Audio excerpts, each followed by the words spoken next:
Vamos a empezar hablando, si te parece, de las personas con las cuales has colaborado. Quizás con la que más tiempo has estado es David Bustamante. Sí, estuve 5 años. Ejerciendo de director musical y bajista. Sí. Tendrás una cantera de anécdotas, de recuerdos. Muchos. Yo le conocí cuando salió de la academia. Se valora más lo visual a día de hoy que lo musical. Hoy en día se fijan en el pantalón que lleva el bailarín y es una pena porque al final la música en ese sentido se ha empobrecido mucho. Yo no trabajé con Ana, pero yo creo que la pobre lo debió pasar muy mal con los egos de los dos hermanos, porque son, bueno, yo a José María no le conocí, pero a Nacho le conocí muy bien y es una persona, pues eso, que para mí deja mucho que desear en lo humano. En la gira última que hice con Edurne, nosotros llevamos los INIAR y yo en las secuencias puse imitando al Chiquito de la Calzada, pues llegaba el solo guitarra y le decía, venga, pecador. Imagínate, claro, solo lo oye el músico. Estás tocando una balada y de repente oyes una voz del Chiquito, vamos, pecador.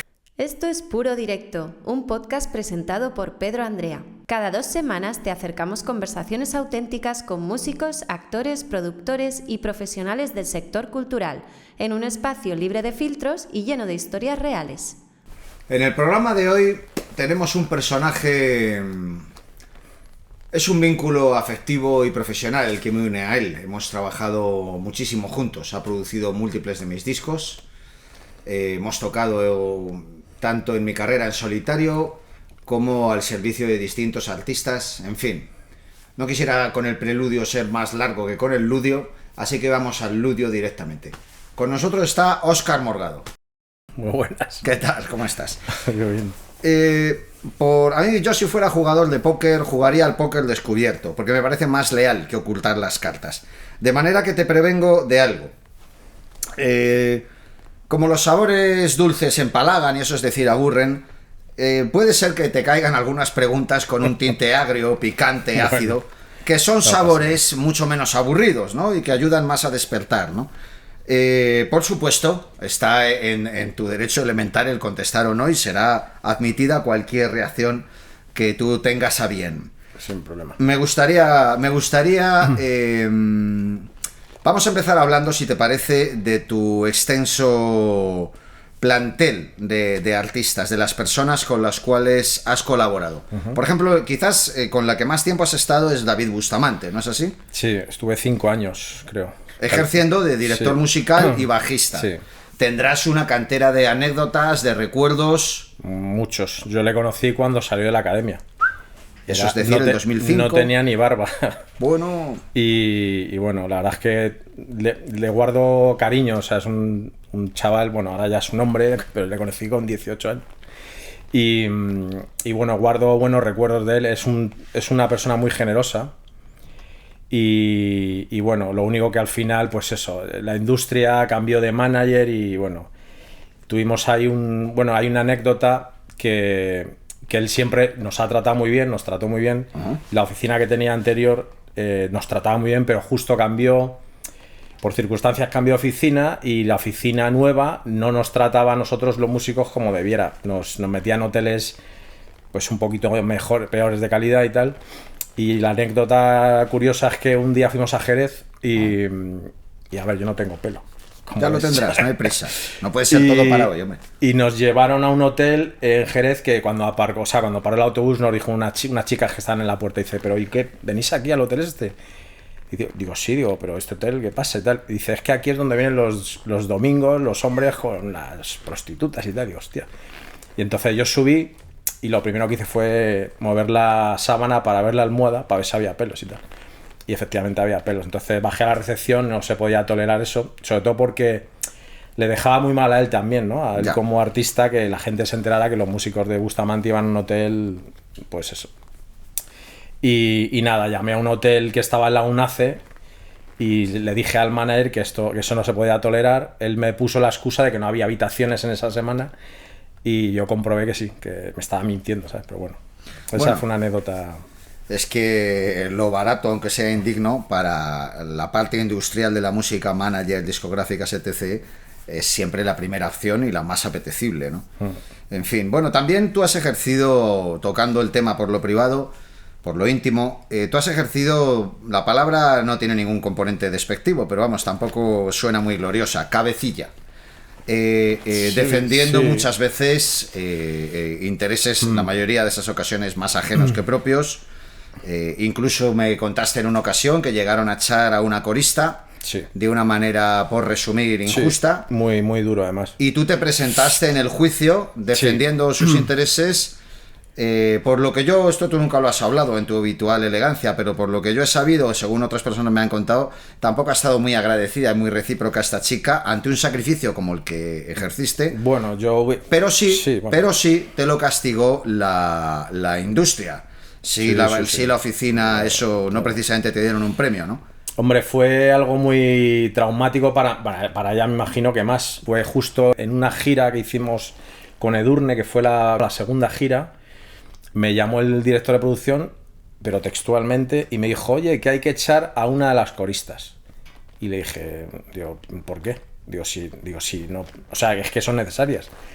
Y me dijo, porque el artista se ha empeñado a llevar un bailarín más. Entonces yo le dije, bueno, el artista era Edurne. Pero vamos, te digo Edurne, como te podría decir muchos otros artistas con los que yo he trabajado, que a veces son muy caprichosos, y el manager no...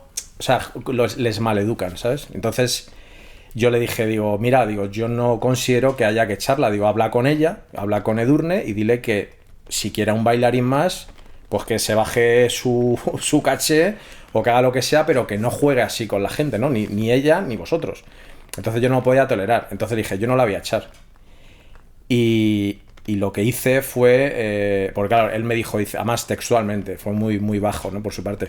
Me dice, ¿cómo se llama ella? Dice, bueno, X. se llama X, ¿no? Y dice, bueno, pues la otra, ¿cómo se llama? Como mi jefa, esa se queda y la X a tomar por culo, pero fue así, literal. Entonces yo eso ya, pues... Entonces cuando colgué, le dije a esta chica, digo, mira, esto que te ha pasado a ti, digo, me puede pasar a mí o a cualquiera de nosotros. Digo, somos músicos, estamos dentro del gremio. Digo, yo te voy a ayudar en todo lo que necesites. Y ella, claro, me dijo, le voy a denunciar, no sé qué y tal. Y claro, ahí cometí el error que, pues eso, pues la empatía hacia ella y hacia lo mal que le había pasado a la chica, pues le dije, si vas a un juicio, yo voy a declarar. Gran error. Porque, gracias, o sea, por ese Perdóname, motivo... gran error práctico, aunque moralmente es un acierto. Pero es que esto de ser bueno... Pero bueno, es mi manera de ser. Es que hay que hacer lo que uno es. No se puede elegir, ¿no? Y claro, a raíz de ahí me vetaron, lógicamente. Pero bueno, lógicamente no. Pero... Bueno, lógicamente no, pero es la mecánica con la que funciona la industria, ¿no? Pero bueno, no sé. También esto me lleva a una observación que he hecho en los últimos años, ¿no? No es probablemente la parte más jugosa que extraer de esta anécdota, pero bueno, tampoco está por la tangente. He detectado que en el negocio de la música importa más, en muchas ocasiones, el bailarín que el músico. Rosalía no lleva músicos, pero sí lleva bailarines, y lo más parecido que lleva un músico es el Guincho, su productor, que toca entre un teclado o un tamborcito. Bueno, pues no sé hasta qué punto Ivo Poborelic, célebre pianista, llamaría eso instrumentista o músico, ¿no? Yo creo sobre todo que se valora más lo visual a día de hoy que lo musical. O sea, bueno, da igual, hoy en día no se fijan en el acorde que da el guitarrista. No, por supuesto. Se fijan en el pantalón que lleva el bailarín y es una pena porque al final la música en ese sentido se ha empobrecido mucho, ¿sabes? Bueno, hay una cosa que me parece haber observado, no sé si coincidirá con tu experiencia, y es que si tú, por ejemplo, tratas con alguien del público del jazz o del clásico, de músicas, por resumir, más evolucionadas, sofisticadas, tienen un término cuando van a ver un concierto y es que emplean el verbo oír. Vamos a oír un concierto. Sin embargo, el del pop, de la música masiva, mediática, etc., dice, vamos a ver un concierto. Yeah. Por eso muchos de los artistas de las grandes listas, de los grandes escenarios, son guapos. Si no la totalidad, una gran mayoría. Pero es que no llega hasta ahí el grado de insensibilidad musical de gran parte de ese público. Avanza y en dirección más al pozo, porque cuando van a ver el concierto no van ni a verlo, van a cantarlo. Por eso, porque ellos quieren emplear al grupo como un karaoke. Yo he estado viendo a Paul McCartney y he tenido que tragarme a 2 o 3 personas cantando cuando yo he ido a escuchar a Paul, no a esas dos. O sea, está muy amenazado para todos aquellos que amamos el arte el concepto de lo que entiendo, al menos yo, que es el arte, ¿no? Sí, de hecho, bueno, yo si te sirve de anécdota, O sea, recuerdo que estuve viendo a Roxette hace años en el Within Center y curiosamente estaba, pues vas a ver un concierto y estás cantando y tal, y tenía detrás una chica que me decía, joder, no me dejas ver, Claro. ¿sabes? Y yo decía, a ver si es un concierto, o sea, Claro. que es como que al final es todo, que se ha perdido mucho la magia de, pues eso, tanto en los conciertos en directo, que la gente va a ver, pues eso, va a ver el vestuario de la artista, pero no se fija tanto en los músicos. También es verdad que nosotros somos músicos y nos fijamos en los músicos cuando vas a ver a Paul McCartney. Sí, te pero... fijas en el batería, en el instrumento que lleva y... Sí, pero por ejemplo, nuestros abuelos y quizá nuestros padres, depende de las edades que tengamos, era gente que escuchaba y se divertía, por ejemplo, con la música de Glenn Miller, que en su gran mayoría era instrumental, ¿vale? Gente que se divertía con música hecha por músicos. Hoy día, y aquí entramos en el tema de la actualidad, que engloba inteligencia artificial y otra serie de cosas, en tiempos pretéritos, hace décadas, eran los músicos los que hacían la música. No es el único circuito que está amenazado. Se dice que dentro de poco no hará falta cirujanos para la cirugía, ni ya casi no hacen falta pilotos para la aviación. Todo. O sea que parece ser que la rebelión de los robots va a acabar con victoria por su parte, ¿no? Es un asunto muy delicado. ¿Tú en concreto qué opinas? ¿Te parece que cosas como la inteligencia artificial han supuesto una ayuda para el arte o una amenaza para el artista? Yo creo que es un elemento de ayuda para alguien que crea, pero es una amenaza para el que... O sea, es... Como así decirlo, es una amenaza para la mente, o sea, para la creatividad. Porque hay gente que se aborrega, ¿sabes? Y lo tiene tan fácil, ¿sabes? Por ejemplo, un ilustrador, yo no me imagino a Walt Disney, o sea, eso era impensable. O sea, el esfuerzo que hacían antiguamente sobre esas cosas, sobre las ilustraciones... bueno, en la pintura, pues yo que sé, hoy en día cualquier persona sin talento en el chat GPT pone, hazme una ilustración de un niño patinando, no sé qué, incluso para diseñar camisetas. O sea, es un poco, se está perdiendo el funcionamiento de la creatividad en el cerebro, ¿sabes? Déjame que te aporte esta anécdota. Recientemente se ha obligado a todos los ilustradores del mundo, dibujantes de cómics, etc., a volcar sus bases de datos en la inteligencia artificial, lo cual significa que si quieres tener un cómic dibujado por Milo Manara, ¿sabes?, pues lo puede hacer casi cualquiera, ¿no? Para mí, en realidad es lo mismo expresado con otras palabras, ¿no? En los tiempos en los que era difícil convertirte en un artista, y digo difícil porque desde leyes sociales hasta las propias dificultades que el negocio de la música imponía para ascender en él, eran una traba tras otra a la hora de convertirte en una estrella, ¿no? Yo, por ejemplo, viví una vida en la cual la imagen del músico estaba condenada con la estampa del muerto de hambre, el padre de tu novia no te quería por yerno, todo ese rollo, ¿no? Sí, personas sin futuro. Lo he conocido. Te lo sabes. Entonces, ¿qué ocurría cuando era tan difícil? Ocurría que solo el que estaba equipado con una vocación, con una verdadera historia de amor, hay que subrayar que una vocación es una historia de amor mucho más auténtica de la que vives con una persona. Tú y yo y todas las personas quizá que nos estén viendo han vivido historias de amor que se han terminado y las han reemplazado por otras. Ese supuesto componente eterno, imperecedero, invulnerable que tiene el amor auténtico, que es con lo que nos han educado, no se da siempre entre personas. De hecho, es un milagro que tú aguantes toda la vida enamorado de alguien, y es un caso muy aislado. Pero una persona que esté enamorada del arte va a nacer, vivir y morir enamorada. Sí. Entonces, ¿qué pasaba cuando era tan difícil ascender al éxito? Pasaba que, como la naturaleza, cuando te da un talento, te da una vocación y viceversa, si te da una vocación, suele ser que vales para ello. He conocido solo una excepción en mi vida, pero el resto han confirmado, el resto de individuos que han pasado por ella, por mi vida, han confirmado esta regla.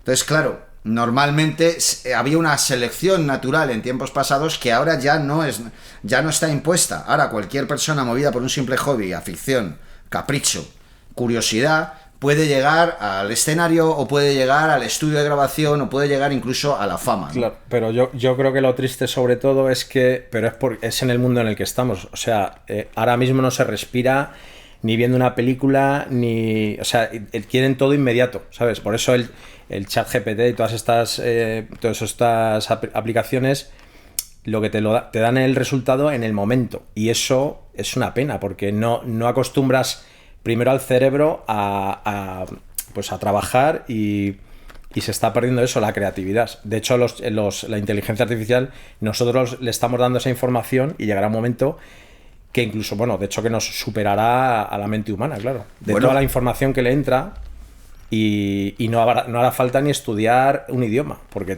ya lo tienes. O sea... Perdóname que quiero volver a ti. Tú y yo hemos trabajado con dos de las tres patas que sostienen a uno de los grupos más legendarios, no nacional, sino internacional. Hablamos de Mecano. Lo hemos hecho por separado. Yo con la cantante, que es Ana Torroja, y tú con Nacho Cano. Estamos hablando de parte de la labor interpretativa, pero también de la autoral, o sea, una parte importante. Sí, hombre, sí, claro. Por supuesto, ¿no? Yo tengo que reconocer que aunque mi propósito era un componente justo y sincero de nuestras carreras, especialmente de la tuya, evidentemente el respeto por la verdad y por la justicia me obliga a un discurso sincero. Y sinceramente hablando, te tengo que dedicar palabras hacia Ana empapadas de gratitud, de cariño y de valoración. ¿Que no es la cantante con la mayor potencia del mundo? Bueno, pero tampoco prometió que lo fuera a ser, y tampoco ha cometido la estupidez de meterse nunca más allá de sus límites, porque esto del arte es como la industria zapatera. Yo te fabrico ahora un zapato y puede ser de la más recia suela, de la mejor piel, pero no es tu número, ¿sabes? Entonces es muy importante, antes de saber dónde te vas a meter, cuáles son tus límites y cuáles son tus posibilidades. Ana siempre ha tenido la inteligencia de no ir nunca más allá. Paco de Lucía nunca se puso a tocar rock, ¿sabes? Porque todo esto, ¿quién es el mejor guitarrista del mundo? Pues puede ser Vicente Amigo. Bueno, tocando con AC/DC no. O sea, eso de la superior, inferior, es algo que depende un poco del sitio donde estás y de la labor a la que te comprometes. Tus palabras para Nacho Cano tienen también un componente, porque tengo que reconocerte que Ana siempre ha tenido personalmente una fama mucho más positiva, que me consta que la merece, que Nacho Cano. Pero lo de la fama puede estar en revisión, solamente los testigos de la verdad, en este caso bueno, tú, pueden hablar de ello. Yo creo que yo no trabajé con Ana, pero yo creo que la pobre lo debió pasar muy mal. Eso dicen mucho. Con los egos de los dos hermanos, ¿sabes? Porque bueno, yo a José María no le conocí, pero a Nacho le conocí muy bien y es una persona, pues eso, que para mí deja mucho que desear en lo humano, ¿sabes? No estás solo en esa cruzada, ¿eh? Mucha gente lo dice. Lo que pasa que hay mucha gente que no se atreve a decir las cosas, y yo, como no tengo nada que perder ni tengo nada que ocultar, pues lo digo, ¿sabes? Yo con él tuve una experiencia, hice un musical, el musical de A, y hay una anécdota que demuestra el tipo de persona que es. Yo tuve a mi hija de 1 año y pico, era un bebé que todavía no podía ni andar, y estaba yo en casa cuidando a mi hija, y yo estuve trabajando contratado no por Nacho Cano, sino por Boomerang Televisión, que no sé, cada músico y cada miembro de la compañía tenía unos horarios estipulados por esta productora y tal. Y entonces Nacho tenía la costumbre de que para él los músicos, o sea, la gente que trabaja con él, somos como un ordenador, ¿sabes? Somos como pistas dentro de un Pro Tools que él maneja e intenta manejar a su libre albedrío, pero claro, nosotros somos personas, ¿no? Y entonces, pues la anécdota es que yo estaba en casa cuidando a mi hija, claro, yo tenía un horario y esperaba que llegara su madre para que yo me fuera a trabajar en el musical. Y justo recibí una llamada a las 3 de la tarde, yo tenía que estar allá a las 7. Y a las 3 recibí una llamada de producción diciéndome que tengo que ir allí a ensayar porque tiene Nacho que cambiar no sé qué. Y yo le dije, digo, si es que no puedo. Digo, si es que tengo a mi hija aquí, aparte que yo, mi horario ya sabéis cuál es, ¿sabes? Ya. Y me contestó y me dice, bueno, pues ya sabes cómo se la gasta Nacho. Como diciendo, si no vas, ya, tu puesto peligra. Y yo, que siempre he sido muy rebelde y muy justo con la justicia, dije, no te preocupes, voy a ir. y lo que hice fue llevarme a mi hija en su cochecito. Y recuerdo la escena de entrar por el patio de butacas que estaba Nacho con el técnico y con el director de actores y tal. Y me puse a su lado y le dije, bueno, aquí estoy, Nacho, me la vas a cuidar tú, ¿no? Entonces se quedó helado y vino rápidamente el asistente que tenía él y dijo, Óscar, no te preocupes que yo me quedo con ella. Y digo, no te preocupes que la voy a dejar en el palco al lado mío. Entonces, bueno, pues... Sí, yo no, por lo que cuentan de Nacho, si no tiene la suficiente humildad y sabiduría para extraer una conclusión de eso, pues normalmente le sirviera para enfadarse o para, ¿sabes? No para aprender. Bueno, yo qué sé. Yo es que me gusta decir la verdad, ¿sabes? Podría hablar muchas más cosas de él. No fue la única anécdota mala, ¿sabes? Ya. Luego nos fuimos a Barcelona y pasó lo mismo. Teníamos una semana de... Yo estaba un mes sin ver a mi familia y estaba estipulado una semana de descanso. Y él, 2 días antes, dijo que no se iba nadie. Entonces yo ese día, de hecho me lo crucé y estuve, vamos, digo, por poco más que... Ya, bueno, menos mal que no llegaste. Dejé, me fui. Ya. O sea, le dije, no te preocupes que me voy, pero no voy a volver. Y se buscó un bajista, yo le preparé el repertorio y me fui, ¿sabes? También hemos compartido, esta vez no por separado, sino juntos, una experiencia con Marta Botía. Recordamos que es la cantante y compositora rubia de Ella Baila Sola. Yo tengo que decirte que las 2 personas de toda mi carrera con las que menos sintonizo moralmente, lo cual es una manera complicada de decir algo que de decir más sencillo sonaría más agrio, son Marta Botía y el Langui. Como la entrevista es para ti, no voy a hacer aquí yo un inventario de anécdotas, ¿no? Pero no son las personas que meterían en el mismo saco de Teresa de Calcuta o de San Francisco de Asís, ¿sabes? No. Supongo que si estuvieran aquí ellos explicarían sus porqués, pero bueno, por lo menos vamos a hablar de los qués. Tú tienes, por ejemplo, de ella...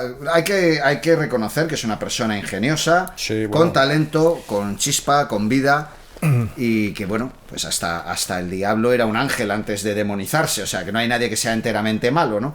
En tu caso, tu experiencia con ella, porque tú y yo lo que hicimos... Bueno, y yo estuve en una gira con Ella Baila Sola, y recuerdo una competencia, una rivalidad tal...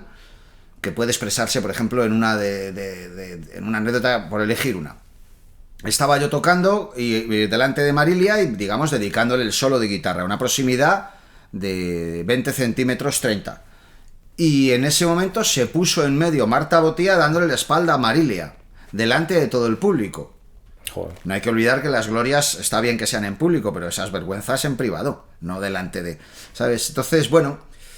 La verdad que invito al respetable a que extraiga las conclusiones oportunas, ¿no? Tú en tu caso tienes un recuerdo más amable Pues, que el mío. Yo te puedo contar la última anécdota que viví con Marta. A mí me llamaron para hacer la última gira de Ella Baila Sola con Marilia, Marta y Marilia, que fue hará como 2 años. Y Marta quería que fuera a la gira. Ajá. Pero... Que por cierto, perdóname, me rechazaron a mí porque me dijeron, ¿verdad? Corrígeme, que nunca copio los solos. Y es casi siempre verdad, porque los solos de guitarra, si no son cantables, perdona que te haya interrumpido, Nada. pero sí soy respetuoso con los arreglos, las armonías, etc., ¿no? Pero bueno, tampoco yo hubiera querido hacerlo, o sea que no hay ninguna queja. Ya. Disculpa por interrumpir. Pues la anécdota es más que nada que me dijo el manager, dice, mira, Marta quiere que vengas a la gira, pero ha dicho Marilia que no quiere a ningún músico que haya trabajado con Marta, ¿sabes? Tenían ahí como un pique entre ellas. Y al final no la hice. Luego también tengo una muy buena amiga que es Rocío Pavón, que fue la chica que sustituyó a Marilia en buena su amiga momento. y gran chica y enorme cantante y compositora. Es una persona increíble y una artista como pocas he conocido. Rocito, te mandamos un... Sí, aquí tiene que haber un lugar para el amor también. Sí. Un beso que quizás se te rompa la pantalla porque es muy grande el que te hemos Es de las mejores personas que he conocido y una grandísima amiga. Verdad que sí. Y una grandísima artista.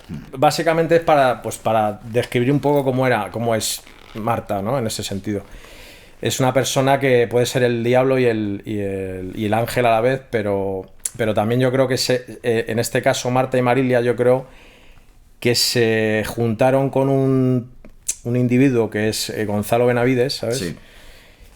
Que, pues eso, que deja mucho que desear por una anécdota, pues, por ejemplo, una anécdota que me contó Rocío, que le regaló su madre una vez a su hijo una bolsa de gominolas y poco más que se la tiró a la cara, como diciendo, ¿cómo me das esto? Como diciendo, ¿sabes? No, o sea, entonces yo creo que el problema de muchos, yo no los llamaría artistas, ¿sabes? Porque para mí artista es primero ser buena persona, ¿sabes? Claro. Y el problema de esa gente es que todo el mundo, o sea, la industria que rodea al cantante, yo a muchos les llamo cantontos, Más bueno. pues les ven como, pues eso, como una máquina de echar dinero, entonces no les educan en el sentido ético de la palabra, de valorar al músico, ¿sabes? Es como un mundo muy artificial. Tampoco ellos entienden que, o les da igual en caso de entenderlo, no la totalidad, pero hay una gran mayoría, el legado que pueden dejar y el ejemplo que suponen para sus fans. Hay algunos, como Michael Jackson, que pesa todo lo que se puede decir en su contra. O Elvis. Claro, Elvis, o sea, pero si volvemos a Michael, ese tío ha hecho muchísimas cosas por concienciar sobre el respeto a la salud de la tierra, la integración de las razas, ¿sabes? O sea, hay que reconocérselo, que la gente normalmente piensa en sus acusaciones más negras y tal. Bueno, pues si existen, están dentro de un caldero que no es enteramente veneno. También hay elixir, porque hizo cosas buenas, ¿no? Claro. ¿Sabes? O sea que... Pero no es la totalidad de la gente, de los artistas, ¿no?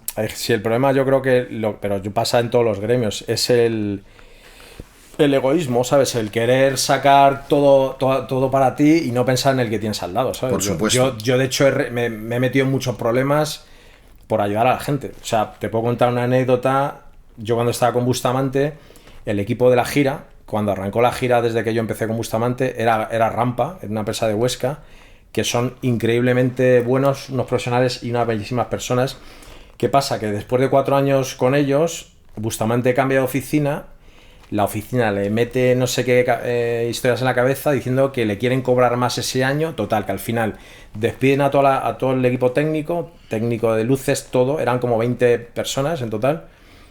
Hablé yo con el jefe de la empresa y le dije, oye, ¿qué ha pasado? Dice, no, le dije, ¿qué ha pasado? Que me han dicho que le habéis pedido más dinero. Dice, todo lo contrario. Dice que eso es mentira, que nos han echado porque han buscado un agente de Sevilla que les interesa más porque les cobran menos. ¿Qué pasa? Que yo le dije a David, digo, esto es un error, porque tú llevas 4 años escuchándote bien, nosotros nos escuchamos de maravilla, no hacemos ni pruebas de sonido, ¿vale? Porque esta gente eran músicos, total, que hicimos como 5 conciertos y David se quejaba, ay, no sé, me oigo mal, no sé qué, y yo le dije, si es que ya te lo dije, no sé por qué cambias, ¿sabes? Porque manda más el dinero. Claro, el problema es que al final él se dio cuenta de que había cometido el error, de que se había dejado llevar por esta gente, y claro, a mí me tocaba defenderlo, y entonces yo era el malo. Ya. O sea, yo como estaba director musical, le dije a la oficina, mira, esto no puede ser así, porque ni él está a gusto, ni nosotros estamos a gusto. Y entonces al final hice, gracias a que hablé con David y me esforcé para que eso ocurriera, que volvieran a contratar a esos técnicos y a los que habían contratado que los echaran. Me comí ahí un marroncete, claro, porque yo, realmente no les estaba quitando el trabajo a la otra empresa, pero estaba defendiendo, pues eso, la calidad de lo que tenía antes, ¿sabes? Que es lo que se merece sobre todo el público, ¿sabes? Porque al final eso afecta al concierto, ¿sabes? No te oyes bien, él se iba, ¿sabes? Bueno, me lo sé, sí. Hemos hablado mucho de la parte amarga del negocio, lo que es subterráneo, lo que está en la sombra. Sí. Pero bueno, no todo ha sido así. Yo reconozco... No. Tú tienes que tener algunas anécdotas. Yo, por ejemplo, recuerdo tener hasta ridículos. Tengo ¿sí? Un par de ellas curiosas. Recuerdo la primera así cachonda que se me ocurre, tocando con David Civera. Nos fuimos a un pueblo, no me acuerdo ya, por ahí por Huesca y por ahí. Y recuerdo que nos metieron en una especie como si fuera un hostal, pero que tenía un baño comunitario para toda la planta, que éramos como 5 habitaciones, sí. y no teníamos ni baño. Bueno. Entonces el técnico de EPEA, que era un cachondo, cogió... ¿Cómo se llamaba? Porque ya que no me acuerdo. Creo que Óscar, como Óscar. yo. ¿Son imitador? Vale. Quitó la pegatina del baño y despegó la mía de la habitación y la pegó en mi puerta. Y curiosamente, después del concierto de David Civera, tocaba una orquesta. Hostia. ¿Qué pasa? Que a las 2, 3 de la madrugada, o 4, no me acuerdo, llegaba la orquesta y claro, las bailarinas y tal, llamaban a mi puerta y yo diciendo, ¿quién coño será? Y tal. Buah, buenísimo. Abría y claro, ella me miraba y yo la miraba como diciendo, ¿y esto? O sea, porque ya se suponía que entraba al baño, ¿no? Yo recuerdo una... Porque siempre a los músicos se nos ha acusado de varios pecados.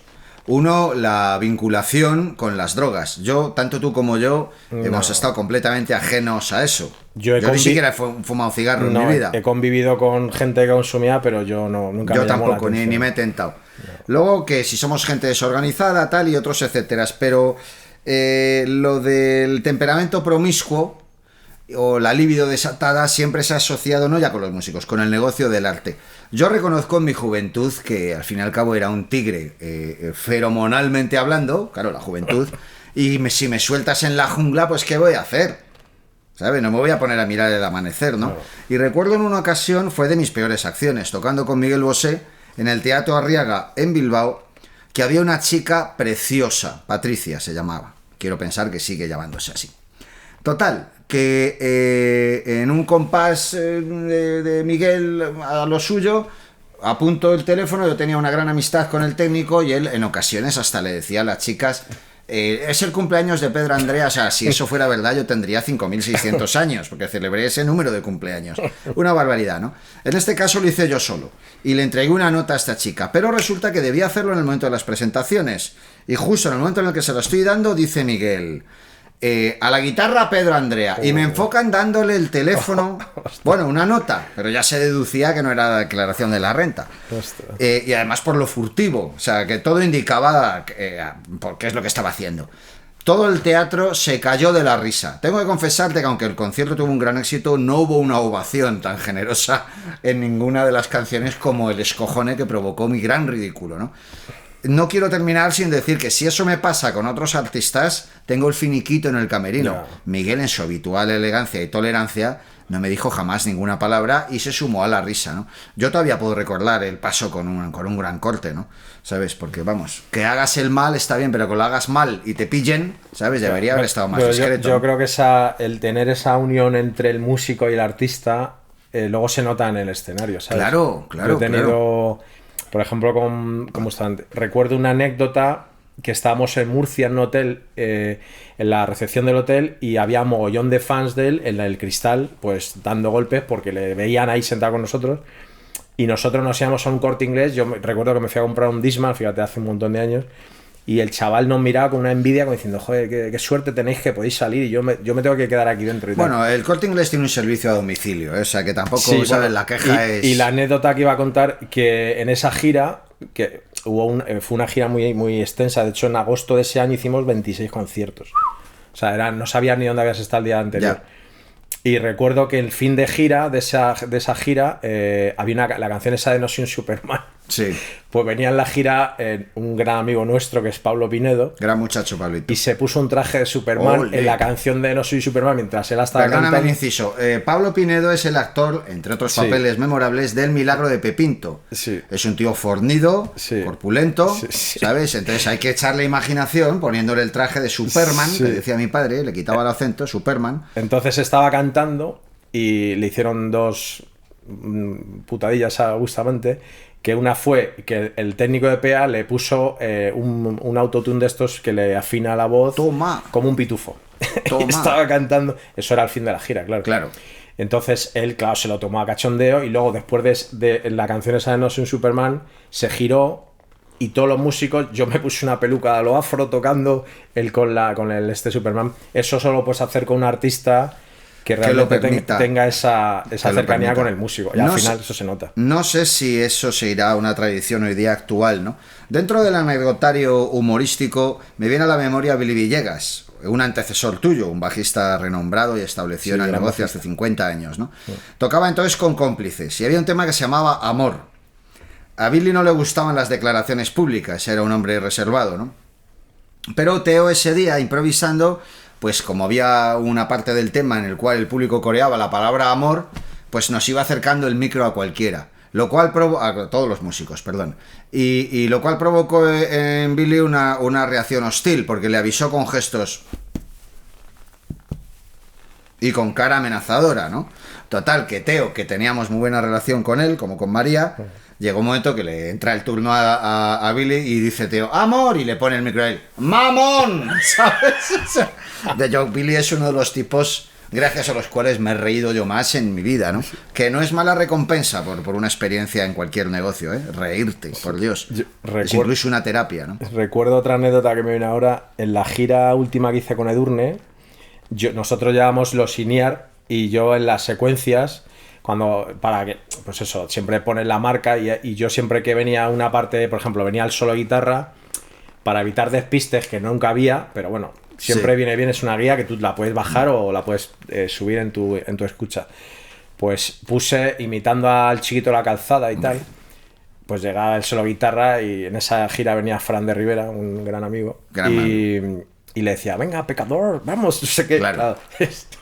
Imagínate, estás tocando... Solo lo oye el músico. Solo oye el músico, estás tocando una balada y de repente oyes una voz del Chiquito, vamos, pecador, no sé qué. Y fíjate, el chaval se quedaba mirando, no, cabrón. Me traes a la memoria una gira que es la última que tú y yo compartimos en el año 14, que no pudo tener ese tradicional fin de fiesta, porque no llegamos a concluirla. No. Estamos hablando de Pastora Soler, sí. ¿Sabes? Enormísima cantante sin rival. Que la pobrecita, volviendo al capítulo del miedo escénico, aquí hago un pequeño paréntesis. Cuando yo iba a estudiar a la calle Imperial, que está bordea en la Plaza Mayor, era una biblioteca pública, vi en un libro del siglo XIX que la palabra orgasmo significaba miedo escénico. Curiosísimo. Originalmente, según ponía ese libro, no sé lo que dirá la academia hoy, pero entonces sostenía ese vocablo con ese significado, no con el actual, ¿no? Pues digamos que la pobre pastora pues tenía ese miedo escénico, ¿no?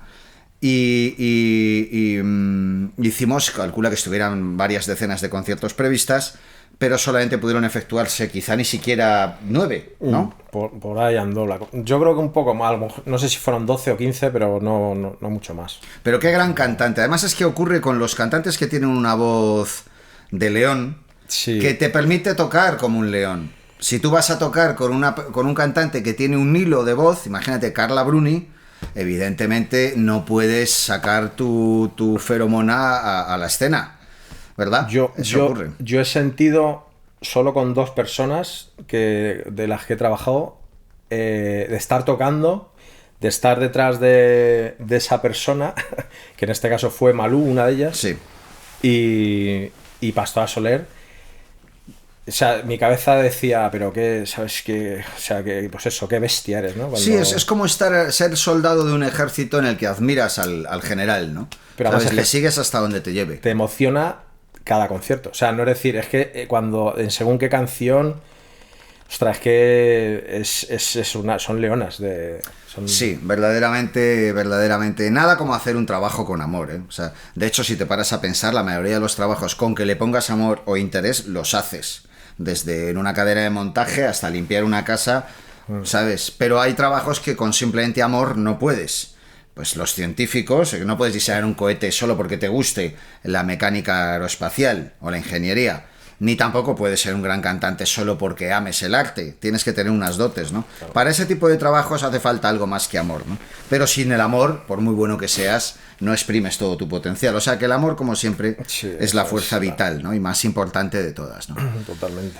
Es algo... Yo, por ejemplo, con Bisbal hice una gira en el año 2004 y tengo un recuerdo muy cariñoso y muy respetuoso, porque aunque varias de sus canciones no me gustaban, sí veía en él el amor por lo que hacía. Yo llega un momento en el cual otorgo mi respeto a un artista si su propuesta está hecha con convicción y no por motivos económicos o avariciosos. Tengo un Lamborghini, tengo que pagar el próximo plazo, pues voy a hacer un disco que se venda. No. Para mí el proceso honesto es siento esto y lo saco a través del disco. Y el disco es el puente entre mi corazón y el del público. Sí. Eso es lo honesto, ¿no? Y aunque hubiera varios temas con David, que por ejemplo Ave María o con el Boom Boom, que no me gustaban nada, reconozco que era una honra tocar para él porque estabas tocando para un cruzado, no para un mercenario. Y sí que había canciones, sobre todo las baladas, Me Derrumbo, que era realmente impresionante, ¿no? Como lo defendía, ¿no? Volvemos al capítulo de las grandes voces, ¿no? De los verdaderos cantantes, ¿no? ¿Verdad que sí? Quizá de todas de esas 3 que hemos mencionado, la que desde el principio ha tenido más identidad, la que ha creado una escuela sin seguir la estela propiamente de nadie, era Malú. Sí. Porque en ocasiones a Pastora se la ha podido identificar, sobre todo en sus comienzos y durantes, con Malú, y por supuesto a David con Luis Miguel, ¿no? Pero a Malú normalmente no, escucharla no te lleva a recordar a ningún otro cantante, ¿no? Eso hay que reconocérselo, la identidad, ¿no? Yo creo también que dices lo del boom boom y tal. Yo creo que muchas de las canciones que cantan estos artistas no les gustan, ¿sabes? O sea, ellos al principio, yo lo sé porque sí, lo he vivido. O sea, les imponían cantar unas canciones que no se creían, ¿sabes? Quizás hasta que consagran su poder y a partir de ahí ya sí. Claro, lo que pasa es que no las puedes quitar del repertorio No. porque gracias a esa canción ellos son lo que son, ¿no? Hombre, yo no estoy muy seguro que le guste a Pastora la del jardín ese, No. ¿sabes? De qué puntito tiene Sí, la noche, sí, ¿no? sí, sí. Corazón congelado quizás se Corazón llame. congelado, sí. Claro, es que a mí desde luego me avergonzaba. Sí, no bueno, avergonzaba pues porque no le estoy robando a nadie, pero tampoco me enorgullecía tocarla, ¿no? ¿Sabes? Sin embargo, había canciones absolutamente increíbles, Sí, ¿no? sí, sí. ¿Sabes? Que era un honor tocar y con mensajes. Sí, claro que tienes razón. En sus comienzos probablemente hubiera muchas canciones que le impusieran, no que le propusieran, ¿sabes? Que le obligaran, ¿no? Pero yo creo que eso pasa, por eso la música ha ido decayendo, ¿sabes? Porque no la hacen los músicos, la hacen los directivos de las compañías, ¿sabes? Sí, y además abordas un capítulo fascinante. También lo hacen los intérpretes, los cantantes, quiero decir. Si tú escuchas la biografía de Elvis, de quien somos muy admiradores, o Sinatra, bueno, la discografía, perdón, ves que, la biografía, porque hablo de datos históricos, no musicales, ves que ellos apenas compusieron nada en su vida. Ellos evidentemente perdieron mucho dinero al no consagrarse como autores, ¿no? Pero tenían la conciencia y la consciencia de no saberse capacitados para ello. Sabían que sus gargantas eran privilegiadas, o sus diafragmas, o cualquier mecánica del canto, pero no sus cerebros en el área creativa. Entonces, yo te aseguro que muchos cantantes de las últimas décadas han ido a las casas de los autores, han visto cómo viven, han hecho sus cálculos. Este tío ha hecho la canción en un día. Y yo me tengo que ir para ganar dinero, que lo gano por conciertos, muy poco por venta de discos, porque las compañías dan márgenes bastante avaros, sí. Y me tengo que ir y no sé qué hacer los viajes, y este tío en su casa mientras ganando el dinero. Pues me voy a ponerle a componer. Mala reflexión, mala idea, porque tú no te vas a meter en el quirófano si no sabes operar, como no vas a pilotar un avión si no eres piloto. Totalmente. Sin embargo, igual que el público opina de música pero no opina de oncología, pues muchos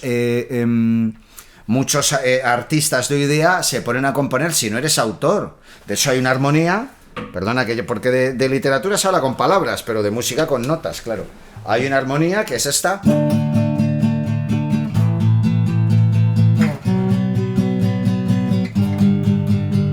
Bueno, esa es la madre de millones de canciones que vuelvan las listas y que conmueven corazones. Cada vez aburren a más gente, porque la repetición puede ser algo que te envicie o que te aburra. Depende del nivel de repeticiones al que te sometan, ¿no? Esta es la armonía, cabe decirlo, de With or Without You, y de múltiples canciones. De Ave María, por ejemplo. De Ave María, de David Bisbal. Entonces, como es tan sencilla y tan accesible a cualquier poseedor de una guitarra, fíjate que no te he dicho guitarrista, mucha gente la coge, se pone a cantar, componen más con la memoria que con la imaginación, y la canción les suena bien desde la primera entrada. Pero claro, son elementos que están al acceso de cualquiera. Entonces, ¿qué sucede? Que las combinaciones se repiten. Hay un tío en Los Ángeles componiendo la misma canción con la misma armonía, pero hay otro en Parla que está. La única diferencia es el tono y la velocidad. Sí. O sea que y eso es una lástima, porque yo desde que cogí la guitarra hasta que subí al primer escenario pasaron 10 años. De hecho recuerdo que mi amigo Huguito, por meter una anécdota un poquito ligera, me dijo: es que tú eres un cabrón, que es fontanero, y me dijo: es que tú eres un cabrón porque te llevas una pasta por cada concierto. Digo: mira, Huguito, desde que cogiste la llave inglesa hasta que viste las primeras 1000 pesetas, digo, no, esa tarde, porque mi tío era fontanero y me llevó y me dio eso, pues 2000 pelas y tal. Muy bien, desde que cogí la guitarra hasta que vi el primer billete pasaron 10 años. ¿No te parece que la vida me debe a mí más que a ti? Porque he acumulado bastantes más atrasos. O sea, que eso... Mira, el respeto por parte del pueblo hacia el músico y a la música no es algo tradicional en España. Por ejemplo, en los años... Bueno, durante todo el siglo XIX y parte de los albores del XX, estuvo de moda una expresión que viene a significar pamplinas o tonterías cuando alguien dice una estupidez vacía de sentido, ¿no? Y era música, música. O sea, empieza por ahí, sí. ¿Sabes? Ya se identificaba la figura de la música con la de la cosa sin interés y sin aportación ninguna. Entonces... En fin, estamos en un país donde todo eso está establecido y difícil derribarlo. Tú lo sabes igual que yo. Yo empecé a tocar el bajo con 15 años y no me dejaban comprarme un bajo ni con mi dinero, ¿sabes? Claro. Lo que decías tú de la vocación es una tragedia, porque hay mucha gente, sobre todo gente joven, que dice, no, pues, o muchos padres cuando Operación Triunfo, que ellos vieron la gallina al huevo de oro, porque decían, no, mi hija más o menos canta bien, la meto en un programa, es guapilla, tal, sacan un disco y tal, pero es que esa gente luego al final acaba trabajando en un supermercado. Muchos de ellos. Y no se siente mal. La tragedia es tener vocación por algo que es un instrumento o por ser cantante. Y que no te dejen liberarla. Y que no te dejen. De hecho, yo grabé un disco en el 2008 y tuve mi ilusión de conseguir... Un disco como cantante y autor. Como cantante y autor. Y con duetos con David Sumer, con Bustamante, y me dieron un premio en Italia y no aquí, ¿sabes? Pero bueno, hay que ser también optimista, ¿no? Yo creo que lo bueno es que tenemos un legado de arte, que eso es el ejemplo que espero que mucha gente siga, ¿no? Bueno, es que no hay que olvidar que España es un país de prominentes artistas. ¿Cuál es el libro más editado después de la Biblia? Nuestro. El Quijote. El Quijote. Para muchos quizá el mejor pintor sea Rembrandt, ahí ya división de opiniones como en todo, pero para un gran colectivo es Velázquez. De hecho es uno de los primeros impresionistas. Tú te acercas a las meninas y ves que los dedos de la menina no están dibujados. Eso lo ves en el siglo XIX con los cuadros de Renoir ¿sabes? O sea, 300 años antes ya hay un tío que hizo esa propuesta y es español, ¿sabes? O sea, realmente son los gobiernos de este país los que no han defendido a sus artistas o a sus lumbreras, porque también las hemos tenido en la ciencia, ¿sabes? Pero el individuo, como mezcla de la suma de razas, porque nos han ocupado desde los godos, los romanos, los musulmanes, pues ha tenido una depuración en la sangre que ha dado de sí un individuo que no es precisamente la peor expresión del ser humano, ¿sabes? Sino que eso parecerá una tontería, pero el hecho de que las razas puedan mezclarse y den resultados mejores a medida que más surtida sea su genética de antecedentes, es una gran prueba de que el racismo es una gran estupidez. Totalmente. ¿Sabes? Por ejemplo, ¿por qué han dejado entrar a Lady Di en la familia británica? Cosa impensable hasta ese momento. ¿Por qué dejan entrar a Urdarganín o a Leticia en los Borbones? Cosa impensable hasta ese momento. Pues porque siempre se han emparejado entre ellos, lo que ha dado unas enfermedades como la hemofilia, por supuesto un grado de inteligencia en muchos de sus ejemplares, hablo de la monarquía, inferior al esperado o al deseable. O sea, está muy bien todo eso, y también musicalmente, ¿sabes? De abrirse a distintas referencias y a distintas aportaciones, ¿no? Sí. Eso es una cosa incuestionable, ¿no? Totalmente. Pero bueno, yo qué sé, yo soy optimista y creo que al final todo es un ciclo, y lo de la inteligencia artificial, volviendo al tema este, al final la gente, de hecho, volvieron los vinilos porque la gente se ha dado cuenta que el CD, por ejemplo, no es lo que nos habían vendido, ¿sabes? No. Y yo creo que todo esto de la inteligencia artificial nos va a hacer que cambie mucho el mundo, pero al final yo creo que el ser humano se va a dar cuenta de que lo genuino, lo que puedes tocar, es esto dentro de X tiempo ya la gente no tendrá ni chimenea. O sea, bueno, de hecho ya las hay. O sea, lo interesante es eso, ver la pureza, lo orgánico, la autenticidad. Yo creo que eso se ha perdido mucho en el arte en general. Sí, pero estoy de acuerdo contigo en que siempre, hombre, somos 8.000 millones de individuos casi en la Tierra, ¿no? Con que haya unos millones que quieran la pureza, la autenticidad, ya vamos a llamarlo lo tradicional, ya esos negocios que se ocupan de ofrecerla seguirán vivos, porque tienen un número de interesados que lo mantendrán en pie, ¿no? Eso. De hecho, musicalmente hablando, por muy amargos que nos pongamos, hay que abrir una puerta al optimismo. o a una concepción optimista de la situación.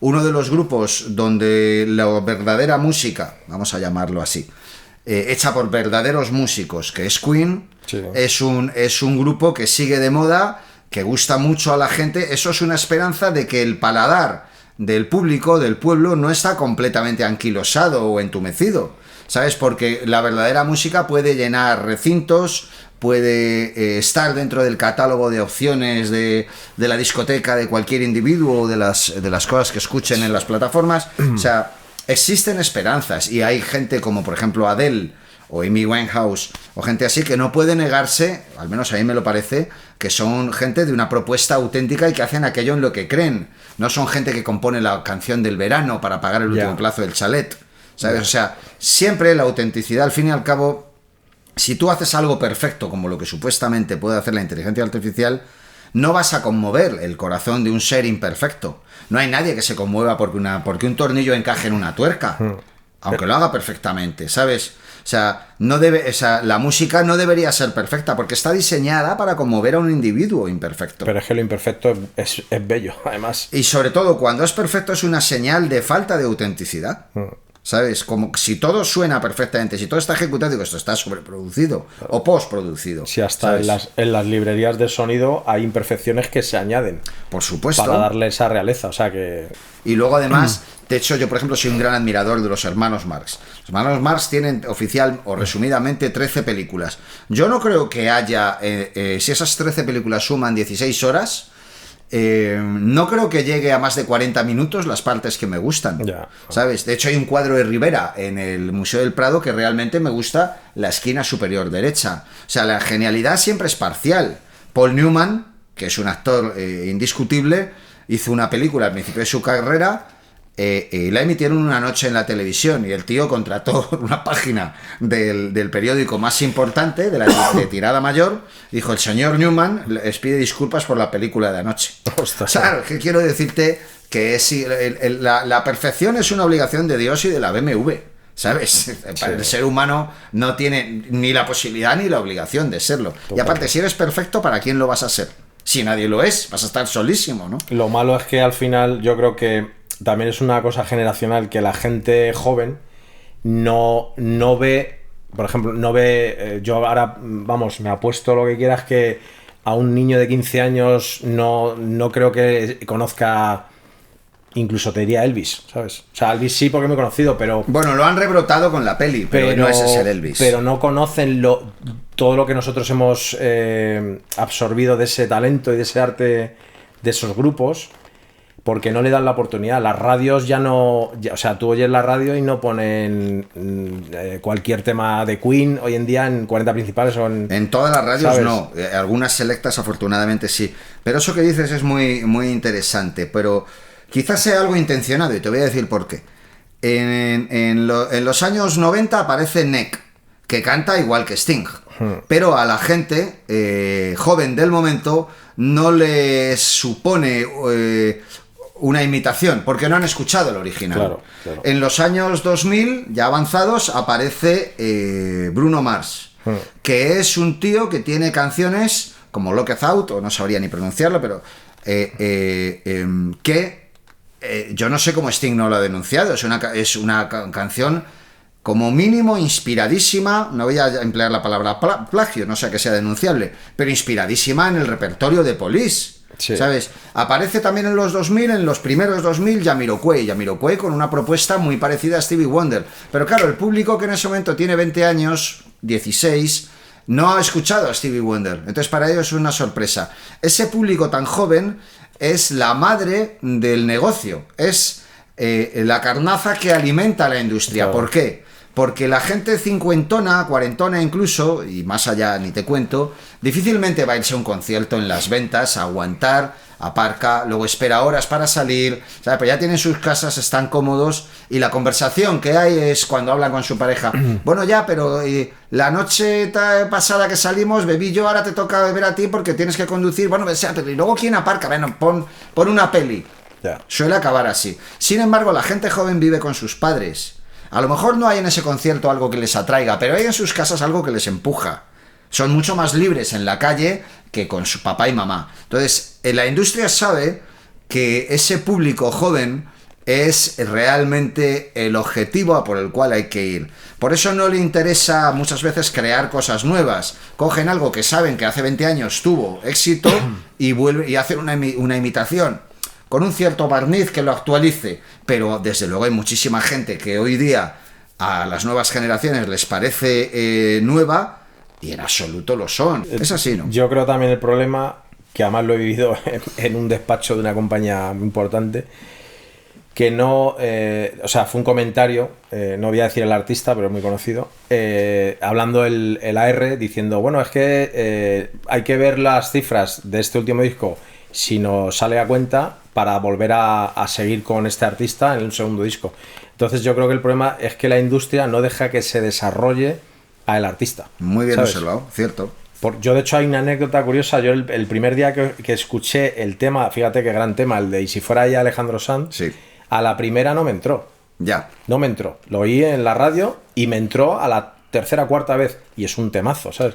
Claro. Pero el problema es que la industria no deja desarrollar a la Porque artista, tiene que entrar en la ¿sabes? primera escucha. Yo tengo un axioma que lo defiendo a capa de espada.